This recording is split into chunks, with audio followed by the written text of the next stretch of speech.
Welcome back to Open Up. I'm Tina Miller. And I'm Don Clark. We're talking about growing older and not growing old. We're talking with John Garner, a senior living consultant. Chronologically blessed. Chronologically blessed. I just want to share something personal. When I hit 50, as I was growing older, that was kind of a major milestone. I remember saying to myself, I've lived my life up to this point in a pretty narrow set of rules, let's say. And I'm just going to open myself up to new experiences. And by that, I didn't mean I was going to run around on my wife. I meant the next time I go to Baskin and Robbins, instead of always getting French vanilla, I'm going to try something else. And the next time I go to Olive Garden, instead of always getting just the soup and salad, I'll try something else. But I guess psychologists say that was an incredibly important decision because, John, new information began to just flood into me. Absolutely. So fast I could hardly process it all because somehow I guess I'd opened the gate. And once that gate was open, I think the good Lord just started to pour things into me that I was hitherto not ready to receive. Well, you went through that process when you were 50, and when I speak to the chronologically blessed people, I talk about the physical, mental, spiritual, and the social side.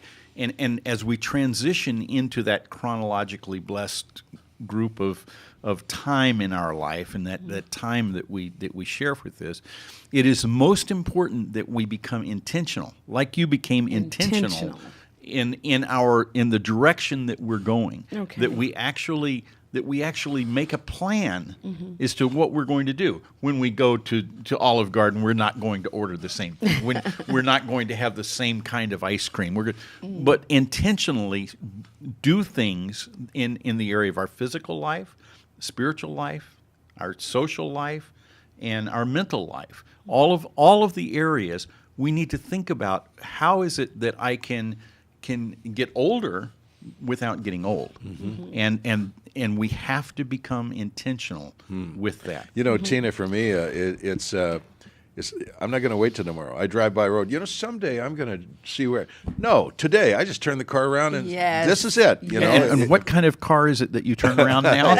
It's a Jag. A Jag. Now he's beyond 50 years old, but he's intentionally got into something that is keeping him young.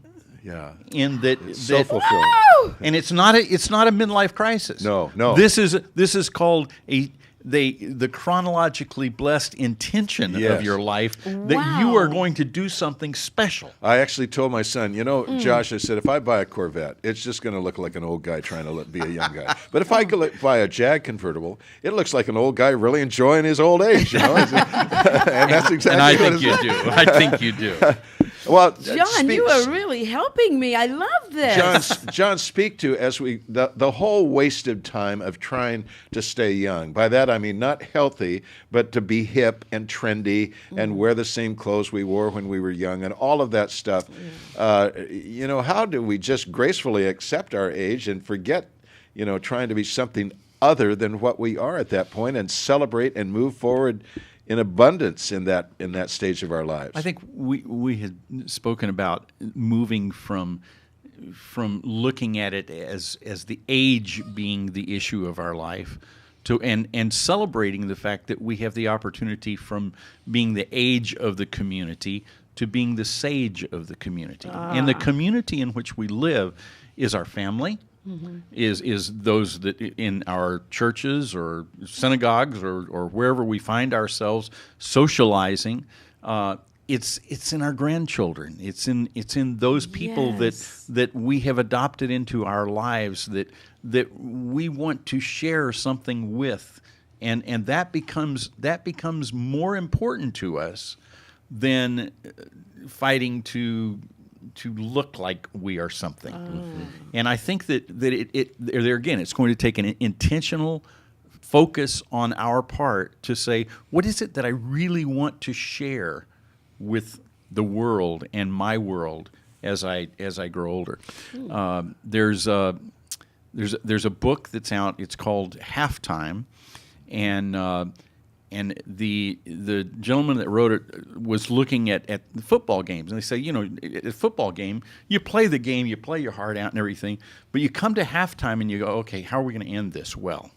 How are we gonna end it? Walk off the field and say we did our best and we won this game, and I think that it's that halftime experience that we have to go through, that we don't put on the attributes of our youth, but that we really deeply dig in and say, what is it that I really want to share with the world? And it's not. I mean, I wear a lot of Hawaiian shirts now, but I see a Tommy Bahama. But that's there. not. Yeah, but that's not the important part of my life. The important part of my life is I know I have gone through some experiences that I would hope that my children would never have to go through.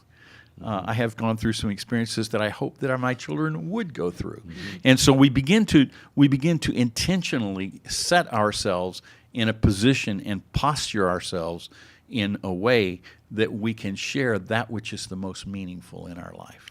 I wonder if we have the ability to step back from being kind of the center. I remember those golden years when I was taller than my dad and taller than my son, and now Josh towers over me. And but when we really look at our children, our grandchildren, and we can say in our hearts, it's their turn.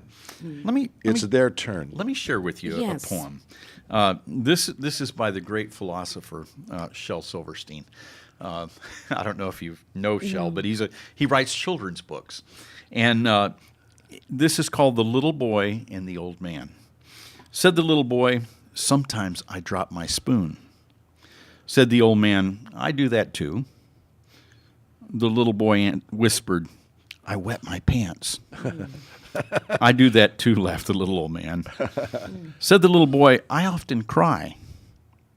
The old man nodded, "So do I." "But worst of all," said the boy, "it seems grown-ups don't pay attention to me." And he felt the warmth of a wrinkled old hand. "I know what you mean," said the little old man.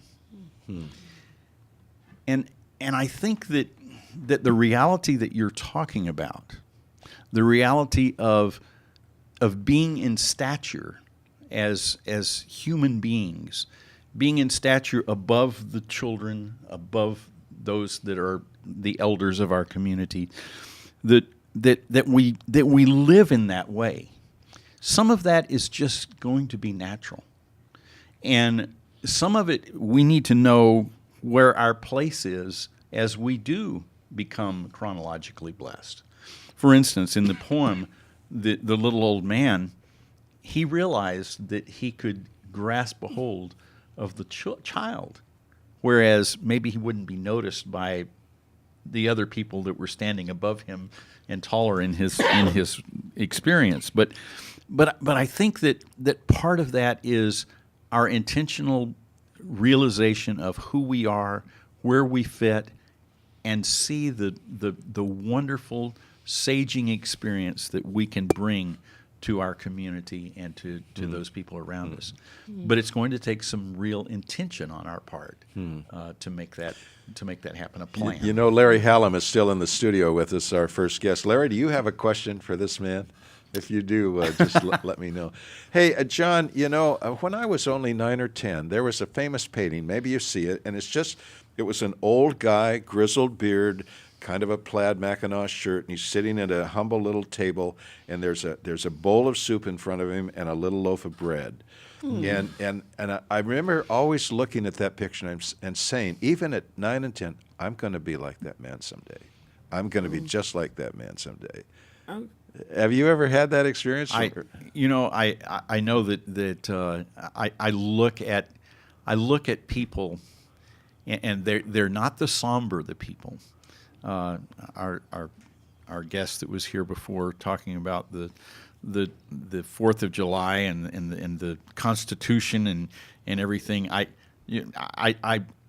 admire that, and I look forward to that, and I look forward to being excited about life. John, time has flown. Boy, Yes. this has really gone by. Oh, Don, there's so much more. I know. John, you Yes. got to come back. You got to come We'll do back. it. Keep us young. Yes. And hey, you can catch the show. Give us about a day to put it on, but on Facebook.com/Open Up with Don and Tina. Don always says stay strong. I say keep loving each other. You bet.